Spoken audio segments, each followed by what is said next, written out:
आप सुन रहे ही प्यार की कश्ती। गिन्नी का घर। गिन्नी का घर आज पूरा जगमगा रहा था।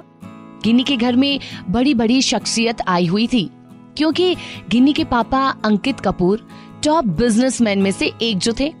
उनके घर में आने के लिए लोग तरसते थे, क्योंकि वो अपनी पर्सनल लाइफ और प्रोफेशनल लाइफ अलग ही रखा करते थे। सब लोग अंकित और उसकी वाइफ रागिनी कपूर को उनकी शादी की सालगिरह पर बधाई दे रहे थे।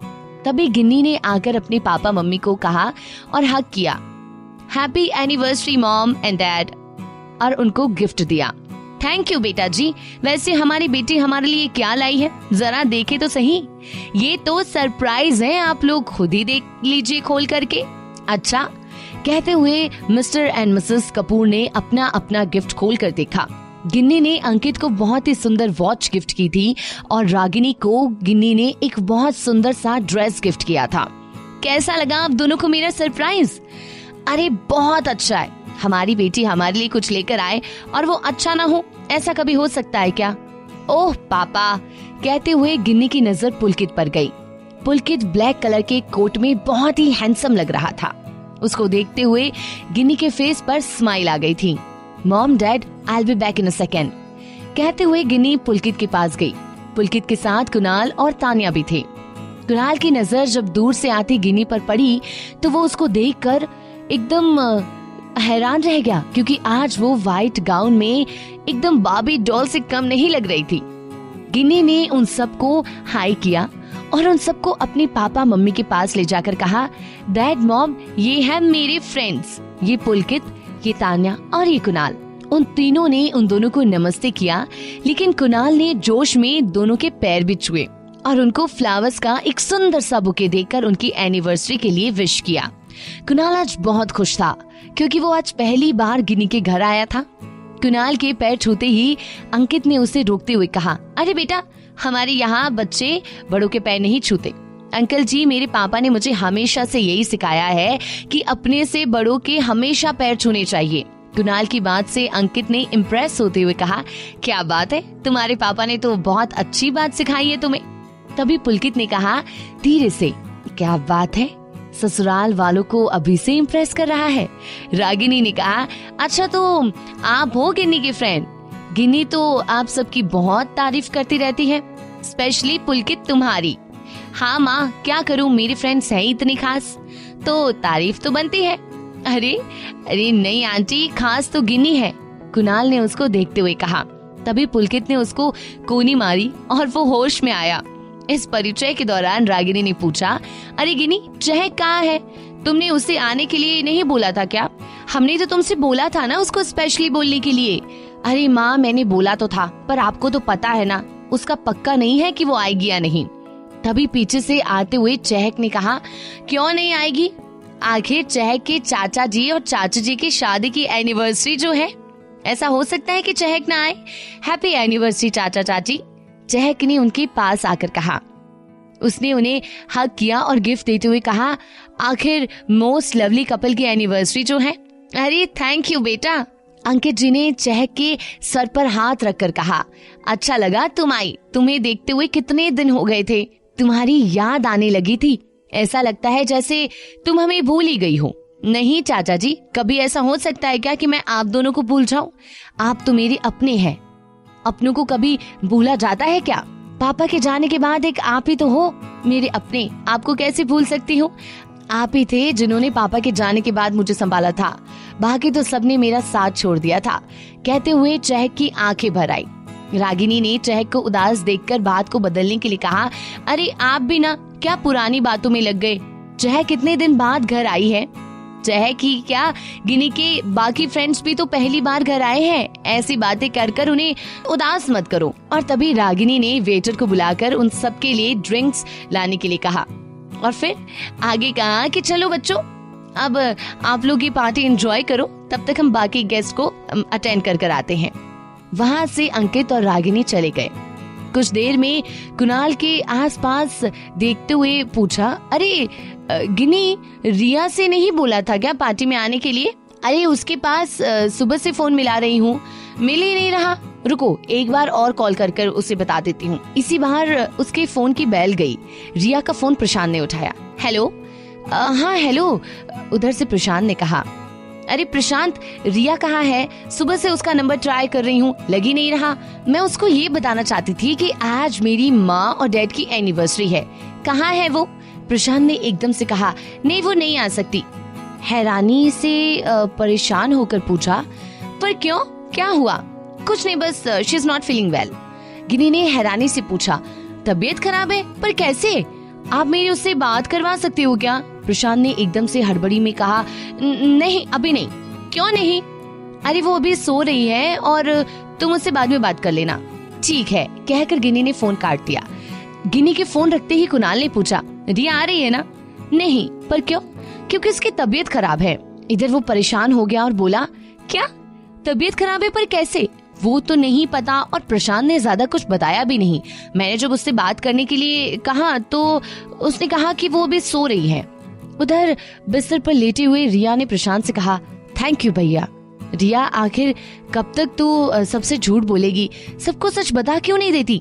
नहीं भैया, मैं अपनी जिंदगी चैन से जीना चाहती हूँ और आपको तो पता है लोगों को जब मेरा सच पता चलता है तो मेरे साथ कैसा बिहेव करते हैं। मैं सबके साथ नॉर्मल तरीके से रहना चाहती हूँ, मुझे किसी की भी हमदर्दी नहीं चाहिए। पर उन सबको एक दिन तो पता चल ही जाएगा ना तुम्हें कैंसर है। प्रशांत ने रिया से कहा, अब उन सबको एक दिन तो पता चलेगा ही ना कि तुझे कैंसर है, तब उनको कितना बुरा लगेगा कि तुमने उनसे ये सच छुपाया। रिया ने रोते हुए कहा, भैया तब की तब देखेंगे, अभी मुझे अपनी जिंदगी अपने अकॉर्डिंग जीने दो प्लीज, आखिर मेरे पास टाइम ही कितना है। प्रशांत ने आकर उसको गले लगाकर और वो भी रो रो कर बोला, बहुत टाइम है तेरे पास, तू देखना कल जब तेरा ऑपरेशन होगा ना उसके बाद तू बिल्कुल ठीक हो जाएगी। भैया ये सब कहने की बातें हैं, ये तो सबको पता है कि ऑपरेशन पहली बार नहीं हो रहा है, ऐसे मेरे 2 ऑपरेशन पहले भी तो हो चुके हैं ना। वो तो मुझे ठीक नहीं कर पाए तो ये क्या कर पाएगा? नहीं देखना, ये ऑपरेशन मेरी बहन को पूरी तरह से ठीक कर देगा। भैया आप मुझे झूठी तसल्ली क्यों दे रहे हो? मुझे पता है अब तो डॉक्टर भी जवाब दे चुके हैं। आई नो कि मेरे पास टाइम ज्यादा नहीं है। अब तो मुझे रोज रात को सोते टाइम ये लगता है कि मैं कल का दिन देख भी पाऊंगी या नहीं। भैया मुझे मरना नहीं है। कहते हुए रिया रोने लगी। रिया को रोता देखकर प्रशांत की आंखों में आंसू आ गए, पर वो अपने आंसू रिया को दिखाकर उसको और कमजोर नहीं कर सकता था। इसलिए उसने खुद को संभालते हुए रिया के आंसू पोंछे और उसको गले लगाकर कहा, तू ना सच में पागल है, चुप हो जा। जब तक तेरा भाई है ना तुझे कुछ नहीं होने देगा। मैं तो भगवान से रोज दुआ करता हूँ कि मेरी बहन को मेरी उम्र लग जाए। इधर सब पार्टी एंजॉय कर रहे थे, सब आपस में बैठकर बातें कर रहे थे। अरे गिनी, पार्टी कुछ ज्यादा बोरिंग नहीं है, न कोई म्यूजिक है ना कोई एंटरटेनमेंट। तानिया बोली। अरे तानिया, चहक के होते हुए कभी कोई पार्टी बोरिंग हो सकती है क्या?